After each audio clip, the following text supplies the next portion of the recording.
Today we're joined by Randy Shumway, founder and CEO of Cicero. He's going to discuss with us an issue that's close to him personally and has really big impact on our community. And that topic is homelessness.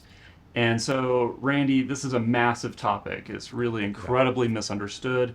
And I know that you've worked specifically on homelessness for many years, and your insight really on this topic is unrivaled. And I think you can provide some really good insight for our listeners today. So let's just hop right into it. And so, Randy, tell me about some of the challenges that often people will face who are looking at this issue, who know that homelessness is important, to try to understand the issue of homelessness, what solutions work best, and how ultimately we can help those that are experiencing homelessness. If you look historically at social challenges, this is one that's creeped up on us rapidly. Challenges in healthcare, challenges in education, challenges in, usually there's modest changes and years of data collection. The challenges we're experiencing with homelessness are different and in many ways new. And a lot of the data is conflicting and confusing. One of the reasons, and there's lots of reasons, but one of the reasons is that the federal government monitors homelessness through HUD, Housing and Urban Development. First, the nomenclature, homelessness, likely doesn't capture, for at least several of the categories, the root challenges. Second, the way they categorize it, and appropriately so, is either situationally homeless, episodically homeless, and chronically homeless. And for those individuals experiencing situational homelessness, it's oftentimes, economic, a loss of job. They get up over their skis in terms of bills and credit, debt collection, unexpected healthcare challenges, domestic abuse, things like that. For those experiencing chronic homelessness, for many of them, a better characterization would be debilitating trauma, for which their shelter situation is just one of many challenges that they're trying to navigate. And calling it homelessness probably doesn't get to the root problem very effectively and therefore doesn't get to the right solutions. Solutions that, frankly, are very different than the ones that we want to put in place for those experiencing situational homelessness. Well, so talk a little bit more about trauma. You mentioned that trauma can really drive the homelessness that folks are experiencing potentially. So, explain what you mean by trauma. What does trauma mean in this context? Well, it could be PTSD from battlefield experiences. It could be PTSD from rape, physical assault, uh, um, abandonment, various challenges with upbringing, but things that are preventing a person from moving forward. And often there's a couple of companions to trauma. One is mental health disability. A second is substance use disorder. A third is habituation.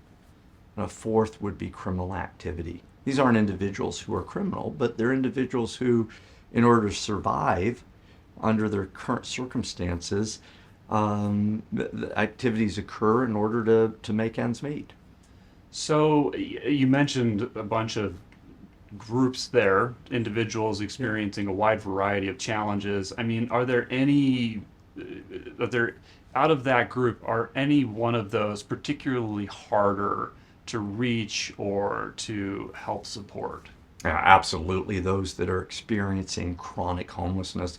Historically, society has very low success rates in helping those individuals improve along the continuum of care.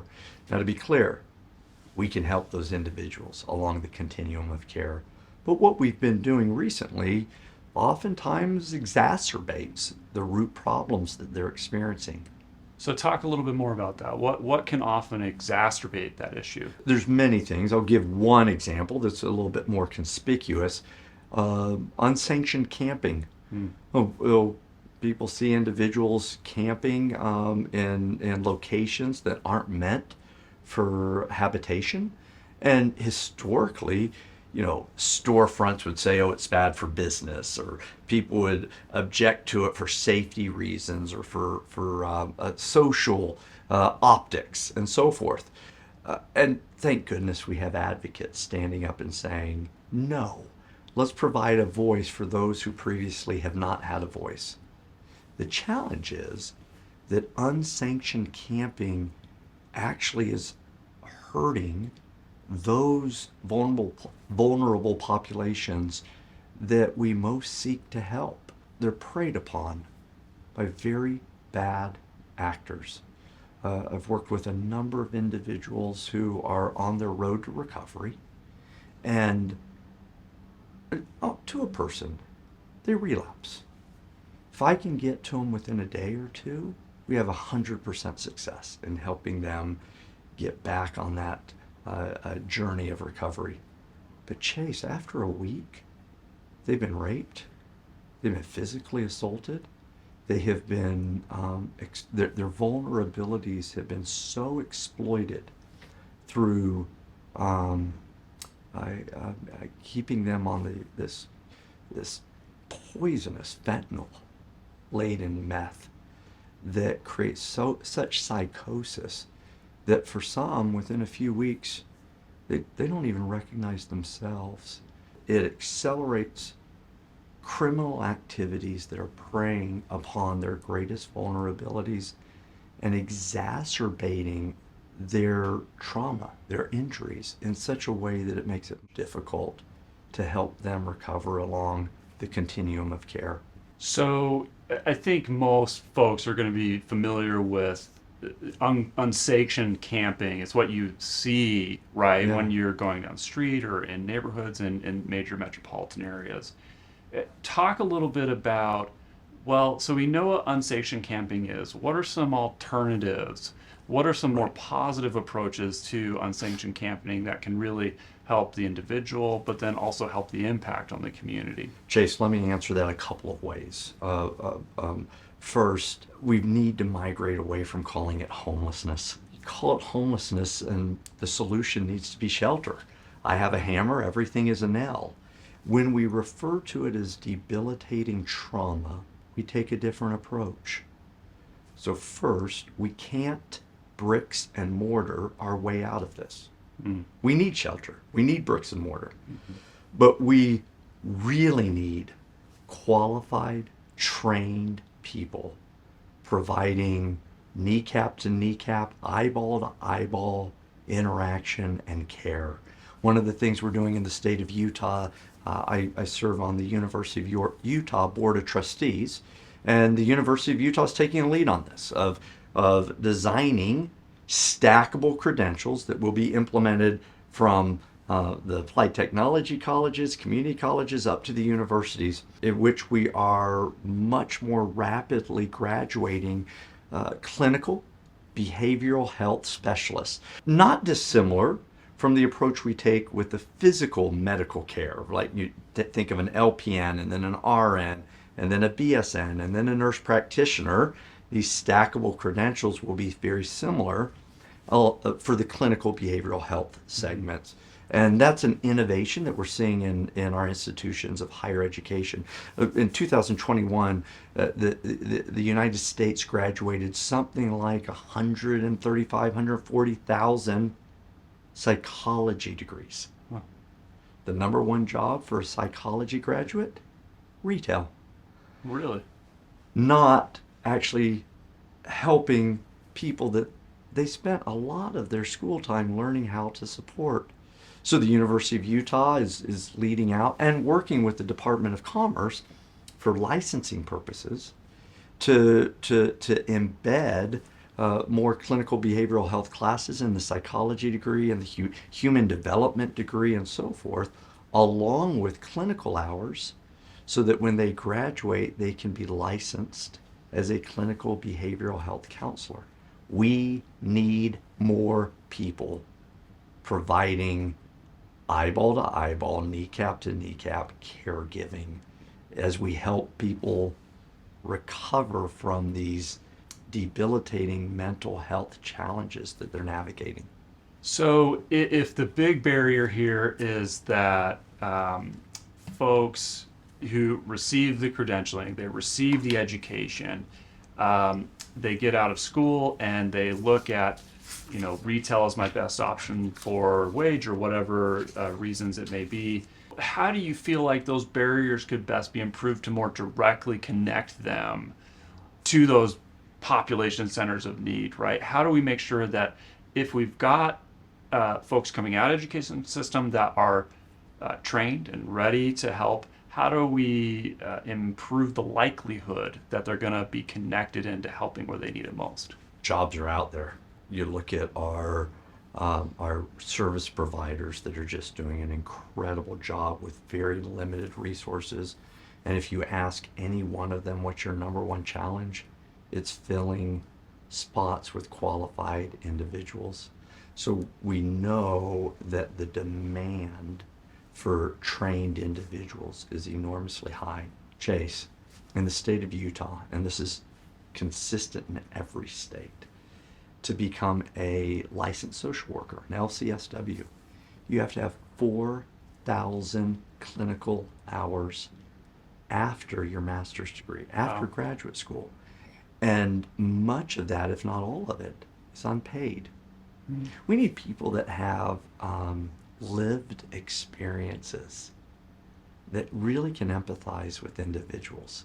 Who that's had a lived experience that has had real socioeconomic or mental health challenges, things like that throughout their life, can work for 4,000 hours without being paid after spending, for most of them, it's 7 or 8 years to get out of high school before they have that master's degree. States like the state of Utah are innovating and saying, what can we do to get the same quality of training but much more rapidly so that we can get more people that are qualified and licensed to provide this clinical behavioral health support?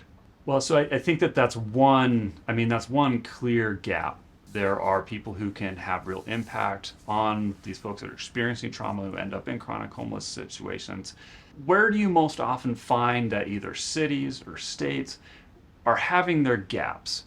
Like, where does it make sense to help inform what a city or a state can do to better address the myriad issues that end up here? Every municipality should have, and very few do, a smart intercept and diversion program.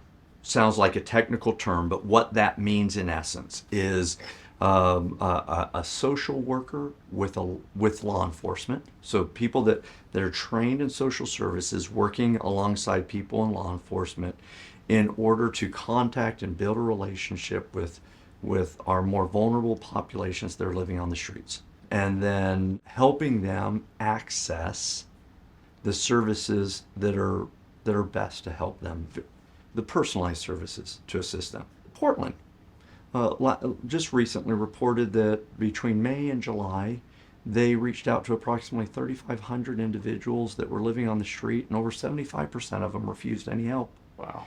Well, Chase, that's not surprising. Again, debilitating trauma, many of which are navigating significant mental health disabilities, substance use disorders, a lack of trust in the system. And for those individuals, we need an intercept and diversion program on their behalf, evaluates what care really is necessary for them. For some, it's going to be sustained, inpatient, comprehensive professional care, because the disabilities that they're navigating prevent them from being able to make some of these decisions that are in their best interest. For others, it's going to be more medium-term, inpatient, comprehensive professional care around mental and behavioral health, as well as substance use disorder and so forth. For others, it's the ordinary resource center services, the wraparound services that every one of the municipal solutions ought to be providing. And last, some need to be incarcerated. So some are exploiting the vulnerabilities of the people living on the streets, and they need a little timeout to reconsider some of these choices and to start rehabilitation. I mean, I feel like we're just really scratching the surface. I feel like We it's are like barely barely scratching and the surface. Well, I meet with governors across the country. I meet with legislators across the country. I say, stop believing there is a silver bullet. We need to think differently about how we're helping these populations. We need to invest more. But we need, there's not one solution that's going to cure all. This is multifaceted problem, and it's going to take really complex and yet collaborative solutions being implemented on their behalf. Well, Randy, thanks for your time this afternoon. I'm sure it'll be probably the first and probably a few discussions we'll have on this topic. And Let's many do this others. again. We A should lot do it again. more. A lot more to cover. Yeah. Thank you so much, and we'll talk this issue more soon. Thank you, Thanks. Chase. All right.